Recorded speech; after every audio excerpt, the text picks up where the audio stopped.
Now in Genesis 6:8 it says Noah found grace in the eyes of the Lord. So we see there's always been grace. There's always been grace. In Exodus 34, verse 6 and 7, it says, "And the Lord passed by before him, and they proclaimed, the Lord God, merciful and gracious, long-suffering, abundant in goodness, in truth, keeping mercy for thousands, forgiving iniquity, transgression, and sin." Some people think, well, the God of the Old Testament was bad, the God of the New Testament is good. That's another heresy. Well, many of you Christians think the same thing almost. Do you realize there was grace and mercy and everything? That's why I don't believe in what's called dispensationalism. Okay? He's always been graceful. He's always been gracious. It's always been saved by grace through faith. They never thought they were saved by doing the sacrifices. They never even entered their mind. That's a figment of Christians' imagination. They never thought those things brought redemption, for heaven's sake. Okay? Now, in Hebrews chapter 11, verse 31 through 38, the whole chapter is called what chapter? The faith chapter. And who are they talking about? Old Testament believers, for heaven's sake. So the whole chapter is about all these people before Messiah that understood they were saved by grace through faith. Do you know the verse concerning faith, the just shall live by faith? Did you know that's an Old Testament verse? It's in Habakkuk. They've always thought that. When he says that in the New Testament, they're quoting the Old Testament. Even that verse, the just shall live by faith. They always knew that. Now let me ask you this. Was English the first language the Bible was written in? Okay, you guys are sharp. All right. Now listen to this statement. If it wasn't in English, then there was no church in the New Testament. The word church didn't exist. All that was there was an assembly, a people of faith. That may shock some of you, but really think about what I just said. There was only an ecclesia. That's what was there, which really is translated as assembly, which includes all the Jews in history who also had faith. And they are the ones who the Gentiles are grafted into. The Hebrews 11. Wow, I'm going to have to get rolling here. So what happens when the church replaces Israel? Number one, the church becomes arrogant and self-centered. Number two, it boasts against the Jews and Israel. It devalues the role of Israel or has no role for Israel at all. These attitudes result in anti-Semitism in word and deed. Without a place for Israel and the Jewish people today, you can't explain the Bible prophecies, especially the very specific ones being fulfilled in Israel today. Many New Testament passages won't even make sense when the Jewish people are replaced by the word church. You can also lose the significance of the Hebrew Scriptures of the Old Testament for today. Many Christians boast of being a New Testament Christian or a New Testament church, as in the book of Acts. However, the Bible of the early church was not the New Testament, which didn't even get codified till the 4th century, but rather it was the Hebrew Scriptures. When Paul, how many of you heard of 2 Timothy 3:16, all Scripture is given by inspiration of God? He's referring to the Tanakh. The New Testament hadn't even been compiled yet. And it's profitable for reproof, instruction, and righteousness. When he talks to Timothy, he says, you've learned about the Messiah from the early age of the Scriptures. Well, when Timothy was a child, the New Testament hadn't been written yet.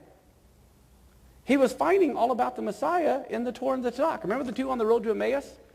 You see, he was walking along with him. He says, look, I'm all through Genesis, like I was showing you earlier today. The New Testament is inspired. I don't want you to get the idea I'm not saying that. The New Testament is inspired, okay? But it's revealing Messiah all through the Torah, all through the Tanakh. Okay? And the problem is, I don't know how many of you saw the movie, The Gods Must Be Crazy, with the pop bottle that falls from the sky. You familiar with it? That's the problem with Torah. People treat it like the pop bottle that fell from the sky. They don't know what to do with it, and they beat each other over the head with it. So they want nothing to do with it. But they're using it for not what it was intended to be used for to begin with. Number 8, you can lose the Hebraic Judaic contextualization of the New Testament or the Brit Hadashah. The church loses an opportunity to participate in God's plan and prophecy for the church. Now, what happens when the church relates to Israel? Then we take our proper role in God's redemptive plan for the world, appreciating God's ongoing covenant and love for Israel. We can see the consistency of God's redemptive plan from Genesis all the way to Revelation. We show love and honor for God's covenant people, not contempt. Bible prophecy makes sense and offers opportunities for involvement in God's plan for Israel. And we're able to appreciate the Jewish roots that fill in the definitions, the concepts, the words, and the events in the New Testament that are otherwise obscured, like I have brought out. Many were not explained by the Jewish writers of the New Testament because they did not feel the need to fill in all the details that were already explained in the Tanakh. Now think about this for a minute. Let's say you're Jewish and you're living, I'm going to put you in a mindset, you're Jewish and you lived during the time of Yeshua or Jesus, right? And you have your Torah, and they were searching for the Messiah. They believed in the Messiah was coming. That's why, Anna, Simeon, they were all there. That's why they were questioning John the Baptist. They all knew it was the time, based on Daniel's prophecy, for the Messiah to come. They're looking for the Messiah. And here Yeshua comes, and he starts completely filling all the prophecies in the Torah. Okay? You're all Jewish. You have all the prophecies that's in your religion. After he dies and he rises again, are you gonna say, oh great, let's chuck all this now and start something new?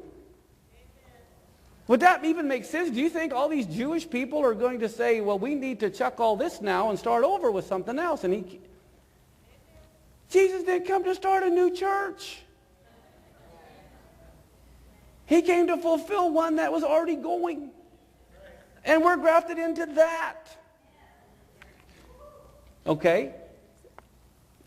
Now, sometimes when I don't say things, people think I'm saying what I'm not saying. So don't you be thinking that I'm saying something I'm not saying. If you want some more clarification, come and talk to me, but I only have so much time. I'm not saying that the Judaism today is what we have to do. Okay? But how it's defined. But there's a lot of things that we should. I'm saying there's balance in all of this. But had the church understood this very clear message from the beginning, then the sad legacy of anti-Semitic hatred may have been avoided. The era of replacement theology is like a cancer in the church that has not only caused it to violate God's word concerning the Jewish people and Israel, but has also made us into instruments of hate, not love in God's name. And yet it's not too late to change our ways and rightly relate to the Jewish people in Israel today. One of the things I mentioned earlier, and so I'll just touch on it again, is the difference of Ruth and Orpah. Ruth's name means friend. She became a friend to Israel, worked the harvest, and brought forth the Messiah. Orpah means to turn your back on. Orpah turned her back on Israel, went back to her gods. And I believe that totally speaks of the last days that we're living in, where Ruth and Orpah represent the Gentile church. And either we're going to realize that we're grafted into Israel and help Israel come to the acknowledgement of the Messiah working the harvest, or we're going to end up being part of the one world church and turning our back on Israel and go back to pagan gods.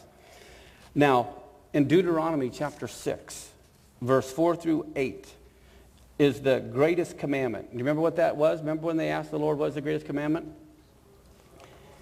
That's right. He says, "Hear, O Israel, the Lord our God is one Lord. You shall love the Lord your God with all your heart, with all your soul, with all your might. And these words that I'm commanding you today shall be where? And not in your head. It should be in your heart.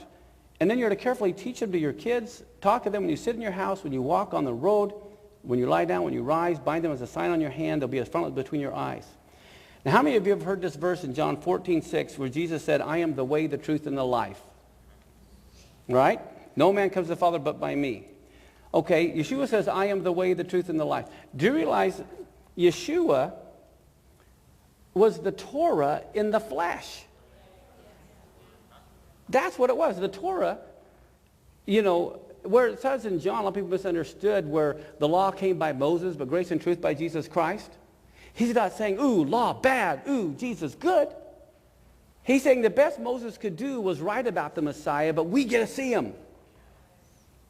That's what he's saying. He says the Torah, basically the word became what? And what was the word? Torah. So the Torah became flesh. All right? Well, what is the way? Jesus says, "I am the way, the truth, and the life." Psalms 119:1, "Blessed are the undefiled in the way who walk in Torah." So Torah is the way that we're to be walking in. Look at what is truth. Psalms 119, 142. "Your righteousness is an everlasting righteousness, and your Torah is the truth." And what is life? Proverbs 13:14. "The Torah of the wise is a fountain of life." The way, the truth, and the life is Torah, and Yeshua is the Torah walked out the way it's supposed to be walked out. Remember the helmet of salvation in Ephesians? We're going to be talking about that later. Do you know that whole concept, the helmet of salvation, comes from the Old Testament? The helmet of salvation, now what's the Hebrew word for salvation? Yeshua, that's what his name. Okay? And if you have a helmet of Yeshua, it's going to protect your eyes, it's going to protect your ears, it's going to protect your mouth. Well, look at Isaiah 59:17. He put on righteousness as a breastplate and a helmet of salvation upon his head, or the helmet of Yeshua upon his head. So that's where Ephesians is getting this from. Look at Proverbs 7:1-3. My son, keep my words, lay up my commandments with you, keep my commandments and live, and keep my Torah as the apple of your eye. Remember, God says Jerusalem is the apple of his eye. If it's the apple of your eye, that's your focus, isn't it? So if you really love something, you're going to be looking at it. You're going to be focused on it. So God says Jerusalem is the apple of my eye. And he says, guess what, guys? I want my Torah to be the apple of your eye. I want my word to be the apple of your eye. So the Torah is supposed to be the apple of our eye, not something we say is done away with and throw away. In Deuteronomy 32:10 is where he says he found Israel in the wilderness and he kept him as the apple of his eye. So his people are the apple of his eye, and he wants the Torah to be the apple of our eye. Now here's a heavy verse. Listen to this verse. This verse is a real kicker. Proverbs 28:9. Whoever turns away his ear from hearing Torah, even his prayer is an abomination.